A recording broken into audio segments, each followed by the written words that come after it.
Hi, I'm Moritz von Stuelpnagel, and I've been working off-Broadway for about 15 years as a director, and in the early part of my career on the administrative staffs of several off-Broadway theaters. I am proud and humbled to be a part of off-Broadway, an industry that is a huge contributor to the cultural landscape of New York City, and a leader in the American theater at one of the most exciting times in our history.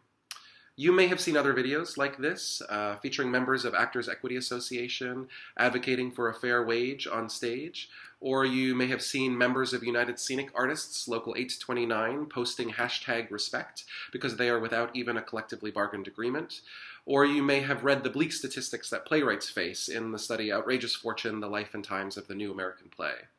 The truth is that all artists off-Broadway are at a breaking point. Cost of living in New York has skyrocketed, and wages, even at institutions with multi-million-dollar operating budgets, have changed nominally. As a result, we're going to see our industry, our communities squashed. Okay, so I can tell you firsthand that our institutions have some of the most talented development personnel we could ask for, who are legitimately pushed to the brink. And our producers are, by necessity, some of the most savvy and ingenious when it comes to negotiating narrow margins as at any time ever. So it's natural in a conversation about wage increases that some provocative questions might arise. One, isn't exposure a supplementary compensation to salary? Yes and no. We live in a golden age for the new play, where theaters are often excited to promote the fresh new voice. But in the other disciplines, acting, directing, design, the emphasis on the discovery of new talent is inconsistent. Most artists working off-Broadway are highly experienced, highly trained, many with master's degrees, and wherever possible bearing accolades from previous endeavors. In fact, name recognition bolsters their allure. Exposure goes both ways. Theaters ask artists to attend donor parties, speak at galas, write blog posts, engage in social media, and participate in talkbacks, all to give patrons access to artists. And generally, we're very happy to contribute. We believe in promoting our theaters and feel honored to invest our time in their health because they are valued institutions. What we ask in return is investment in artists to keep them healthy and secure enough to stay in this industry in New York. Question 2. Isn't it true that no one gets rich making art? Well, yes, but there's a difference between wealth and a living wage.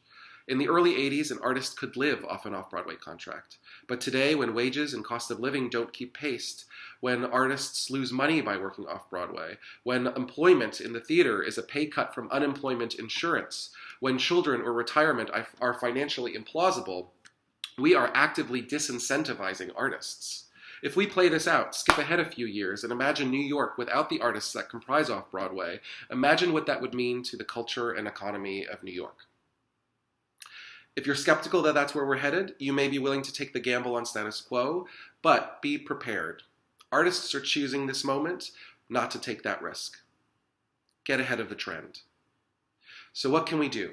If you're an artist, unite, and not just within your union, but talk to your friends in our sister unions. This is a moment where we have the opportunity to come together as a community, to communicate, to facilitate, and to be inventive. If you're an administrator, and how wonderful if you're an administrator watching this, thank you. Please consider that investing in your artists is a direct investment in the health of our industry, but more than that, you're investing in the health, security, and dignity of the human beings you otherwise champion. It will mean actively making artists' salaries a priority. It will be disruptive, but it's right, and it's time. Come to the table. Let us engage in the very heart of what makes us theater makers: collaboration. Support a fair wage on stage. #respect.